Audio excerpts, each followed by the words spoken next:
just gonna go through maybe like top 10, top 15 draft prospects and just kind of read a little bit about them, a little bit about their play style, their position, obviously what college they're from, what team they're projected to go to in the upcoming NBA draft. So, as you guys can see, today we are basing these picks off of the Ringers 2025 NBA Draft Guide. I kind of trust these guys a little more. Like I said, I don't watch a whole lot of college hoops. I watch my hometown team. I'll watch some March Madness, but I really just don't have a lot of time to be watching NBA and following college hoops very closely. Like I said, especially with the high turnover, there's new players every year. Each year, like teams look completely different. Whereas like the NBA is a little more consistent, a little easier to track your favorite players, and they'll stay there longer.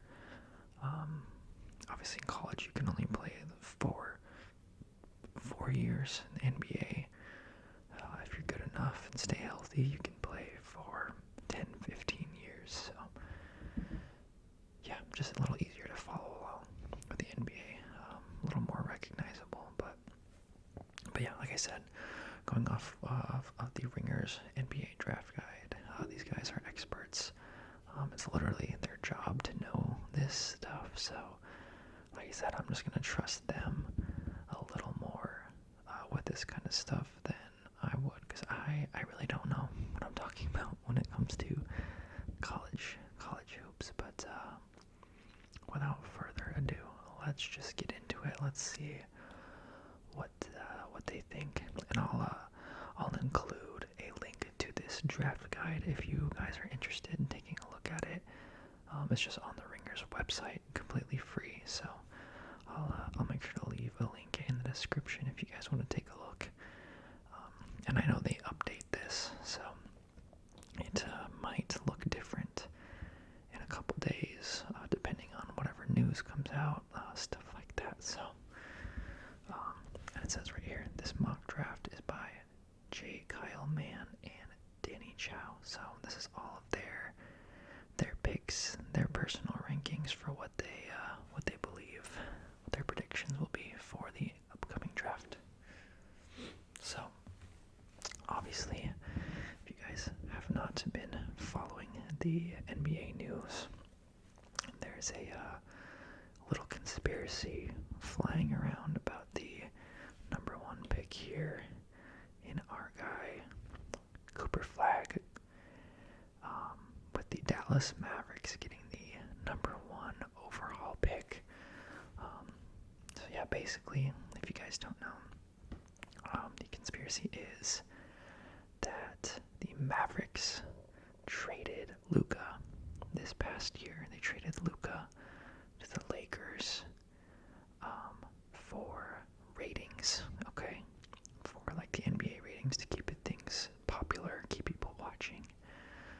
And people think that because they did that, that is why the Mavericks came out with the number one overall pick in the draft lottery, even though it was like a 1% chance to get the first pick overall, which is crazy. I mean, I don't know if it's true. If it is true, that would be insane. If it came out that's actually what happened, it'd be very bad for the NBA. But yeah, let me know what you guys think about that. Do you think there's any merit to that? Do you think that is true? Yeah, what do you think? Is it a conspiracy, or did the Mavericks just get really lucky? Alright, enough about conspiracies. Let's get into our picks. Of course, again, Dallas Mavericks having the top pick overall this year. And of course, the top prospect of this year is Cooper Flagg. Cooper Flagg from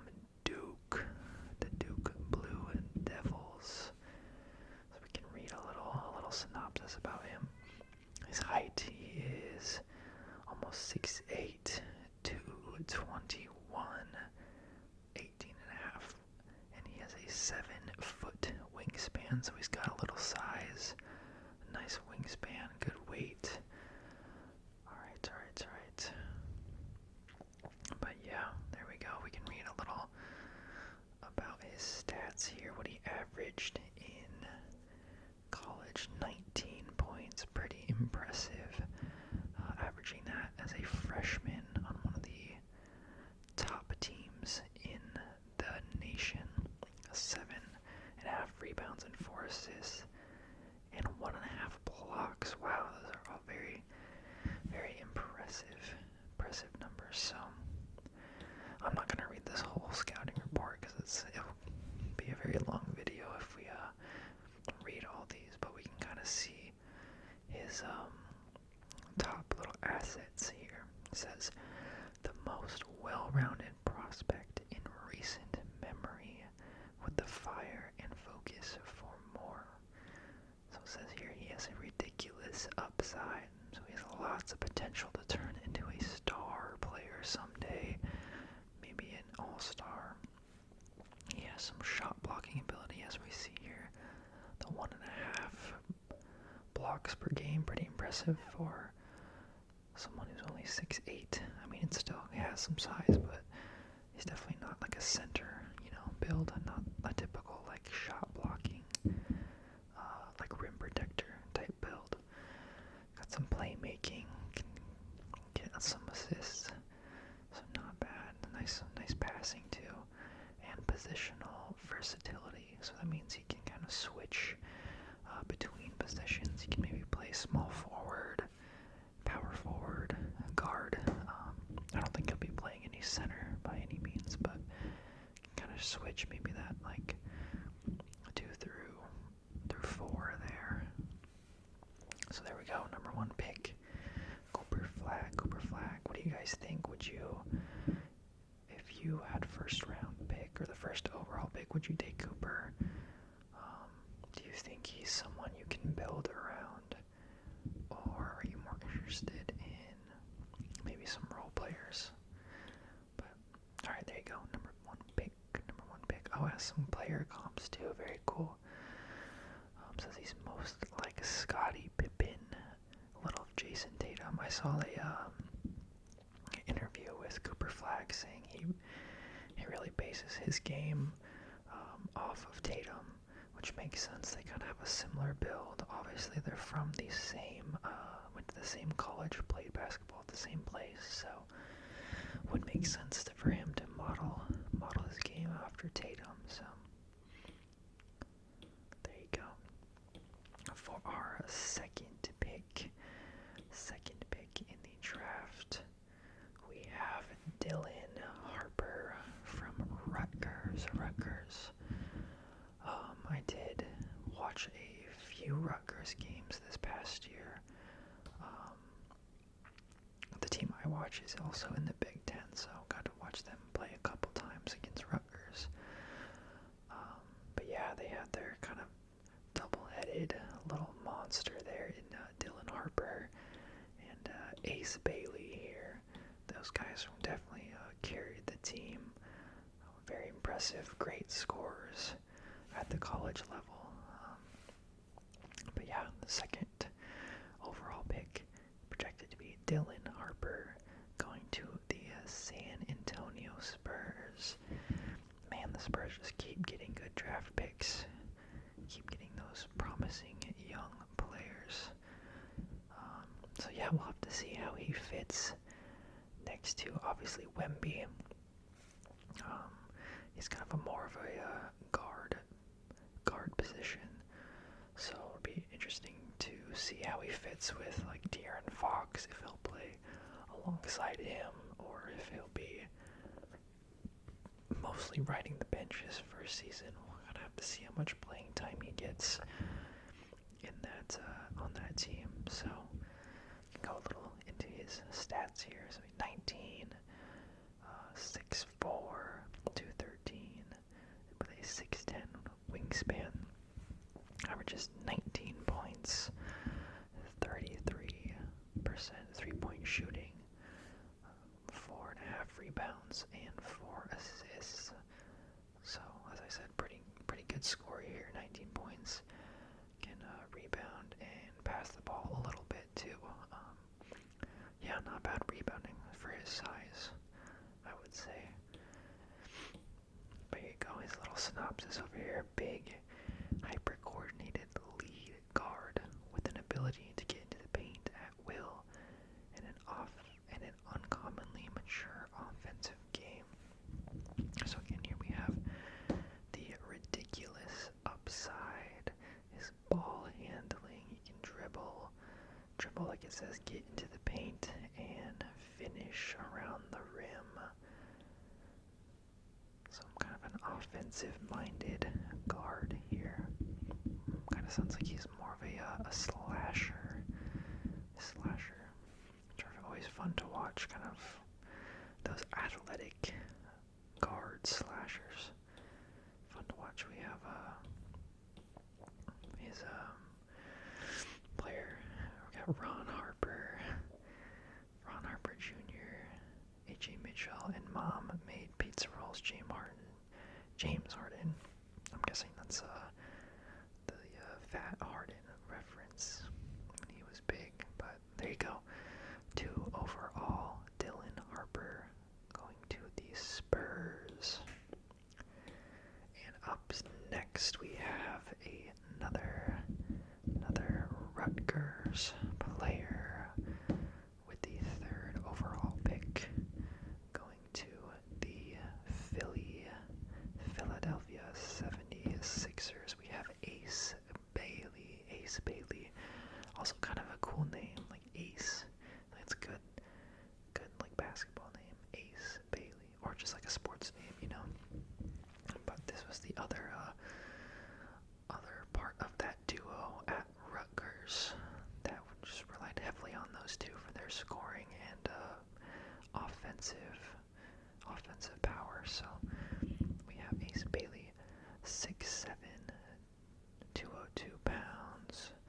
He's almost 19 with a 7-foot wingspan, averaging 17.5 points, almost 35% from 3, 7 rebounds, pretty good, averaging 7 rebounds and 1.3 blocks per game. Some pretty nice stats there. So it seems like he is more of a wing than his other duo here. Dylan Harper, Ace Bailey, more of a wing, having a little bit more height. Looks like he might have a little more defensive ability as well with his rebounds and blocks here.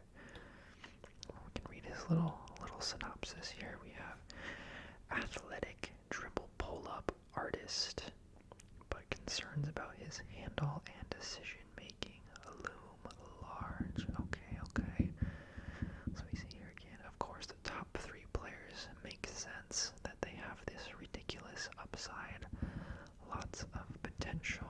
That's why they're the top prospects of the pull-up threat. So there goes, athletic dribble pull-up.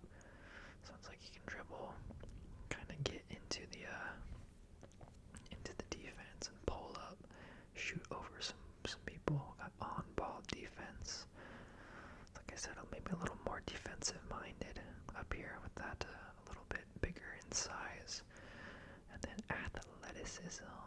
A nice little athlete there. So there we go. And our 3rd guy, Ace Bailey for the Philly 76ers from Rutgers. Let's look at his player comps. Jaden McDaniels, Michael Porter Jr., and Rudy Gay. Okay, so some more, again, like more defensive, except, Michael Porter Jr. known for his spot-up shooting.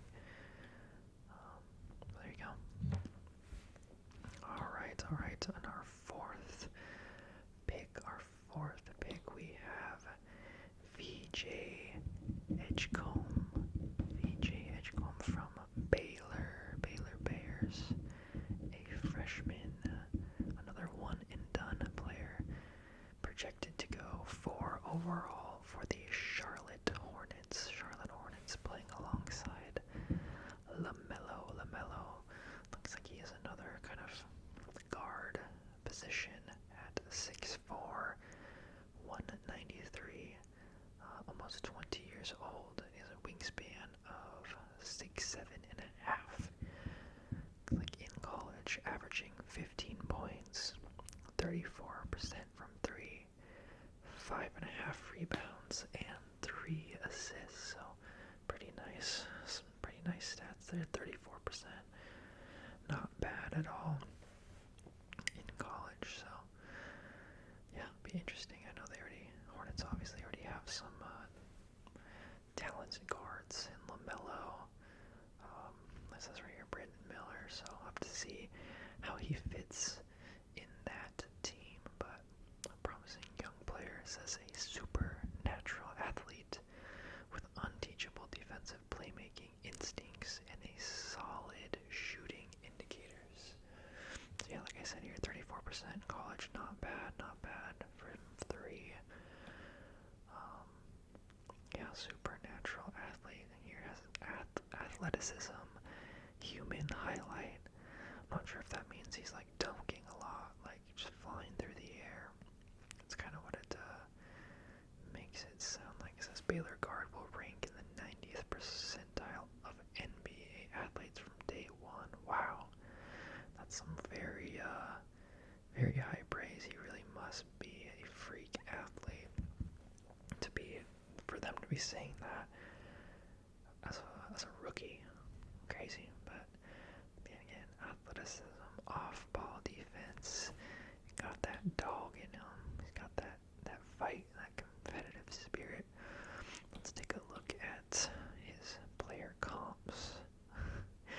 Okay, Derek White, one of my favorite players. I love that.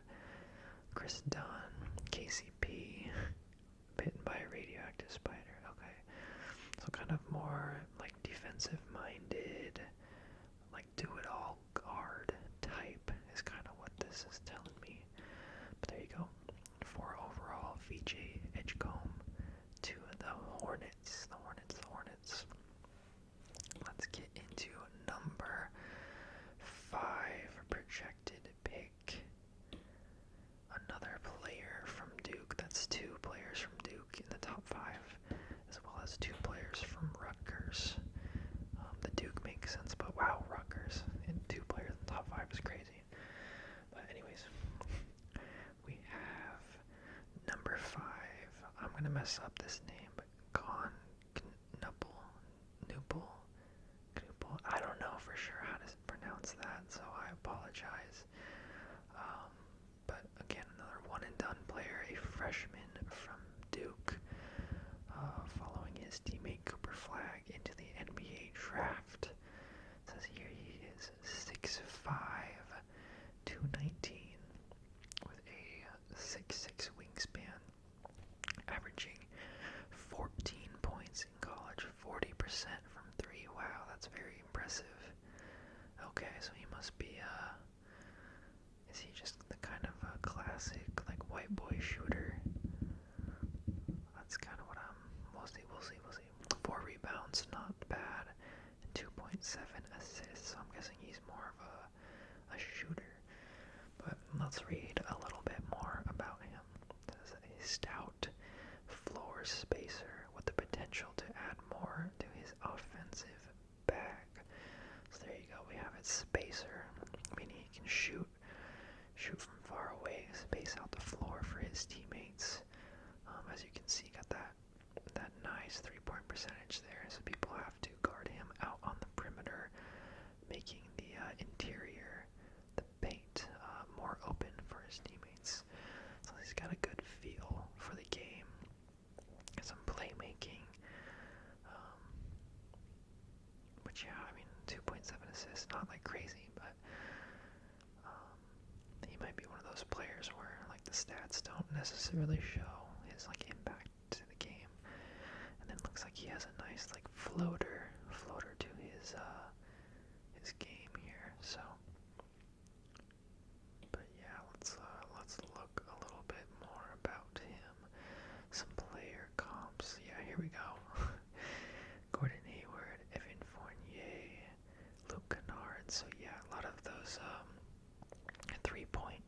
specialist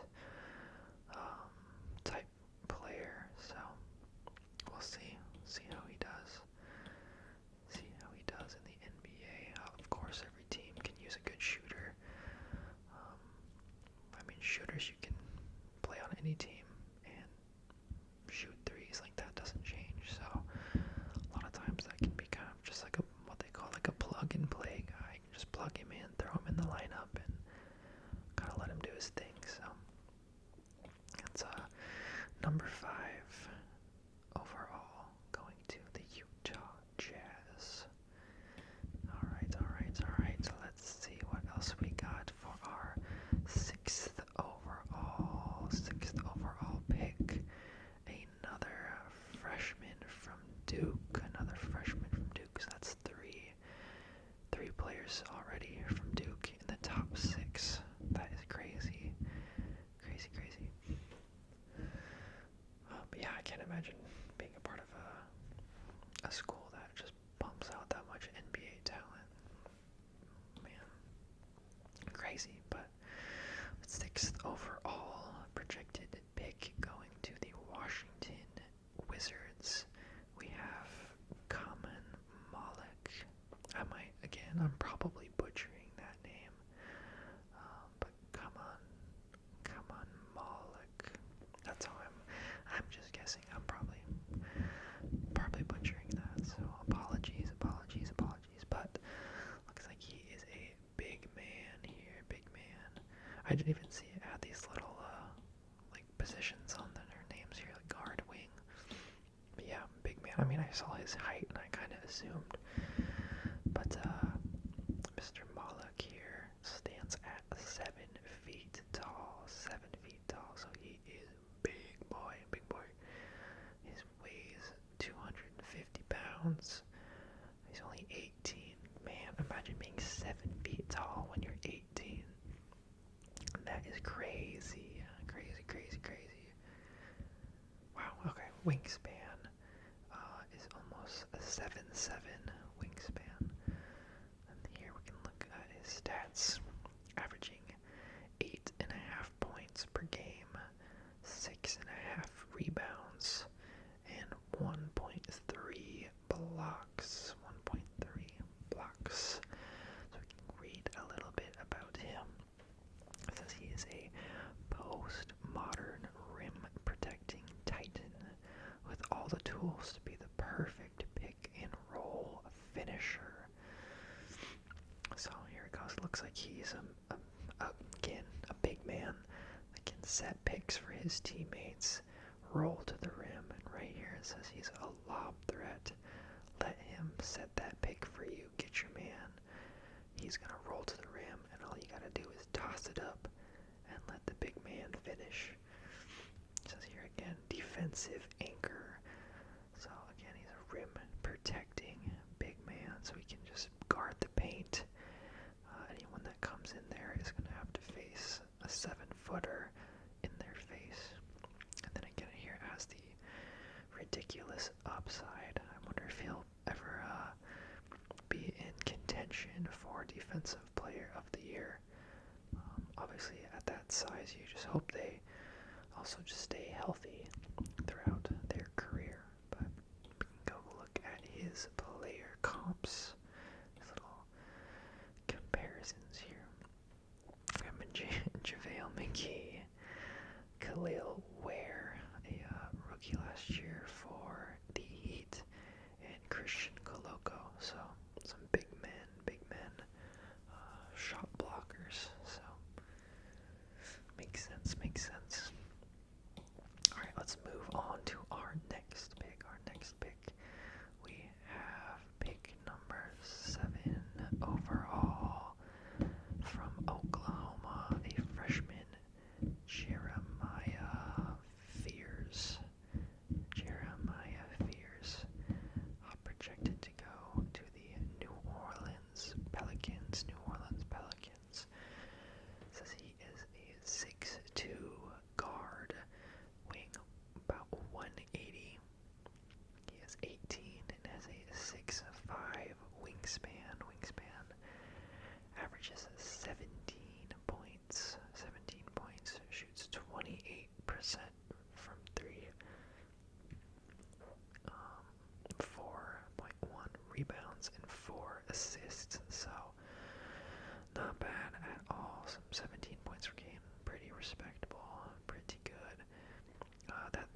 percentage has like a little bit to be desired there. You might have to bump that up a little bit, but four rebounds and 4 assists is not bad, especially 4 rebounds for his size.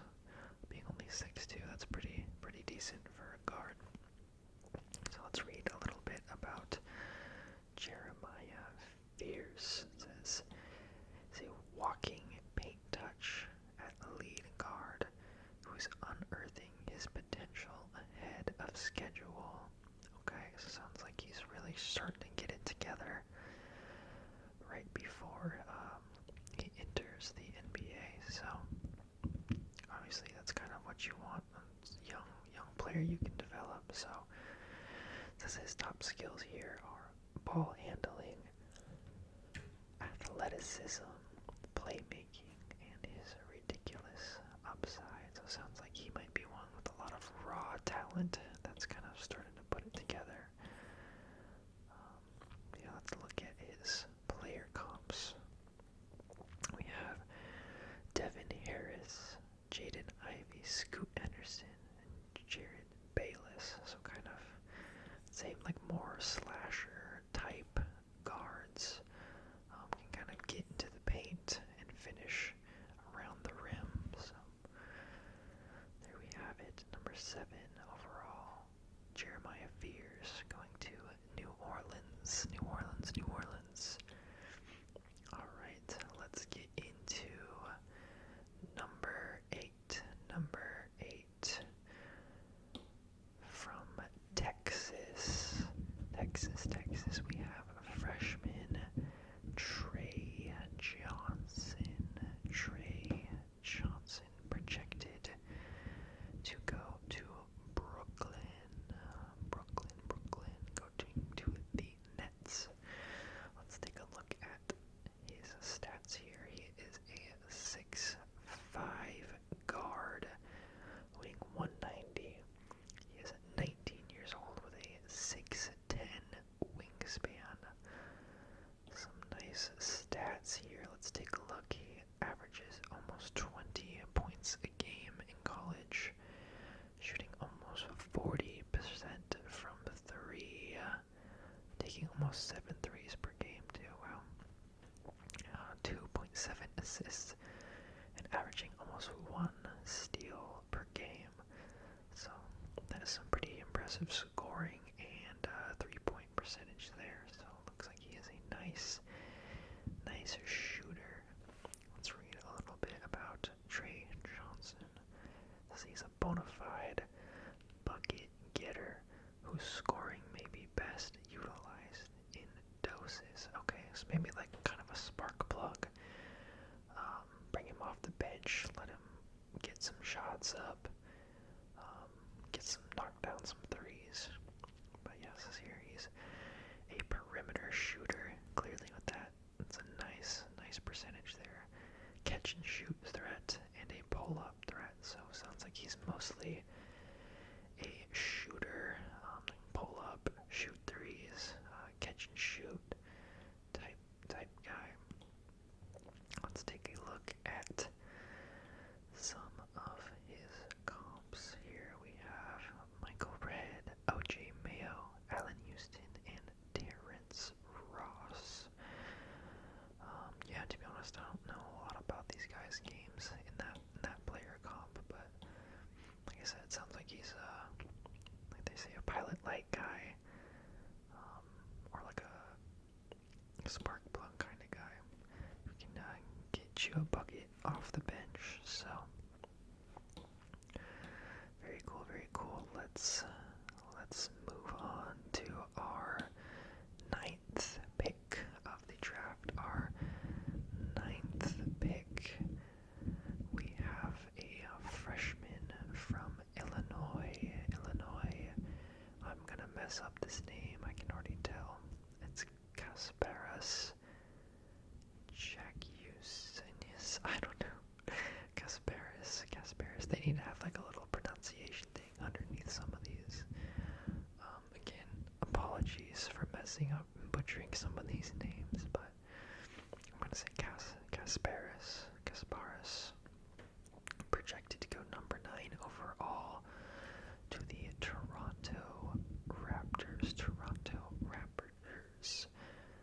says here he is a 6'5" guard, weighing 205.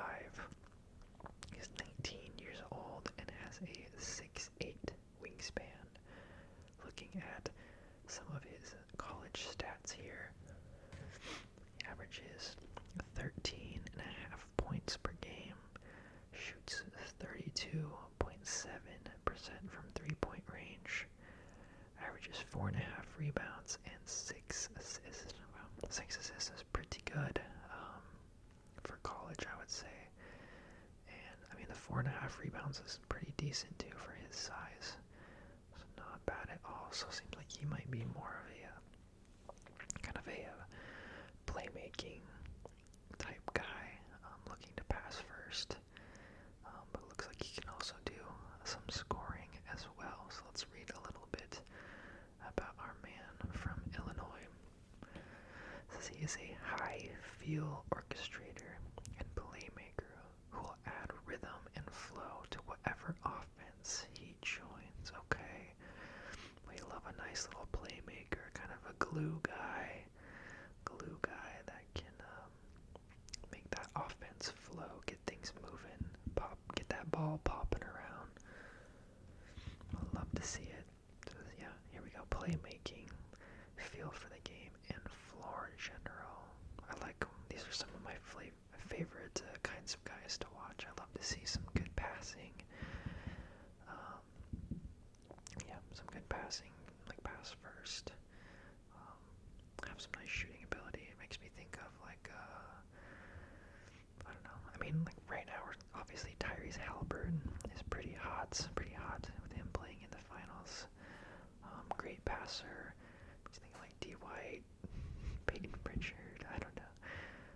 CP3. Just guys that want to pass first. Always fun to watch. Let's take a look at some of his player comps, though. Okay, we have his player comps. DeLon Wright. We got Pods over here. Young player in Golden State. We got Spencer Dinwiddie and Bogdanovich. So there you go. That is our number 9th pick. Let's look at our last one of the video at number 10. Our 10th pick. Projected. I don't know how far this goes, but it looks like it goes to, maybe 2025. Maybe it has all the way to 30. Okay, it does. It has the top 30, so I mean, again, I'll put the link in the description. You guys can look through these if you want. Some interesting picks down here. Interesting. Okay, well, I just saw someone I recognized. Who was it? Oh, Walter Clayton. Yeah, I remember watching him play in the championship game. Played at Florida and won the championship there with them this last year, winning March Madness. So. Okay, but anyways, here we go. Our last pick of the video with our 10th pick overall, a freshman from Arizona. We have Carter Bryant, projected to go 10th overall to the Houston Rockets, adding another young piece to their young team. I'm very interested to see how the Rockets are going to do next year. They had a very good season this last year. Again, very young team, but they have a lot of talent. So we'll have to see where he can fit in. And yeah, if he can do his thing. It doesn't have any stats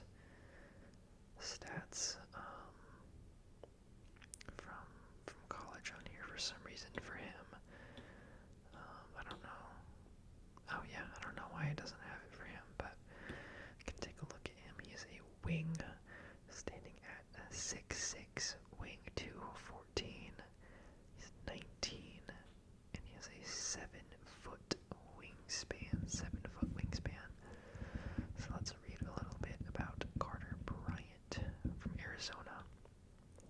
He's an archetypal 3 and D athlete with an ideal NBA frame and a ready-made contemporary skill set. Sorry if you guys can hear that. My cat's feeder just went off, but anyways, because he has that, he has off-ball defense, athleticism, shot blocking, and he is a floor spacer. So again, that's kind of what that 3 and D means. If you're not familiar, he can shoot threes. That's what that kind of floor spacer is. He can shoot from the perimeter, and he can also play some defense with that off-ball defense, shot blocking, and athleticism. Sounds like he could be a nice fit on that Houston Rockets team. Let's take a look at his player comps here. Interesting. Some interesting players. Marvin Williams, Tari Eason, who was also on the Rockets, Tamani Kamara, Aaron Gordon, and Jordan Walsh. Interesting. So these are kind of more like defensive-minded players. Again, that can still shoot the three a little bit. So there you have it. That is our 10th pick. Let's scroll back up to our number 1 overall guy here in Cooper Flagg. But yeah, that will do it for this video. Thank you so much for watching. Let me know what you guys think. Do you like this list? Do you think this is a solid top 10? Would you take anyone over Cooper Flagg? I'm guessing not. Maybe who would you take at pick number 2? Would you take Dylan Harper, Ace Bailey, someone else? Another pick? Who are you most excited to see in the NBA next year? I'm very excited to see how Cooper Flagg will fit on the Mavericks. With AD and Kyrie might still be out for a while, so might give him a little more playing time.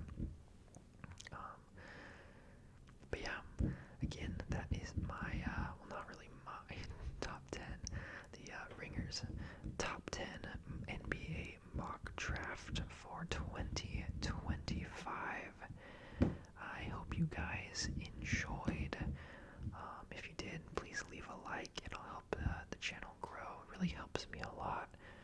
I love to read your guys' comments, so again, just comment anything. I love reading it. Like your favorite player in this draft, your favorite player overall, what you're most excited about, whatever. I'd love to hear it. But yeah, that is it for this video. Thank you so much for watching. Take care of yourselves and take care of each other. And until next time, I'll see you guys. Peace.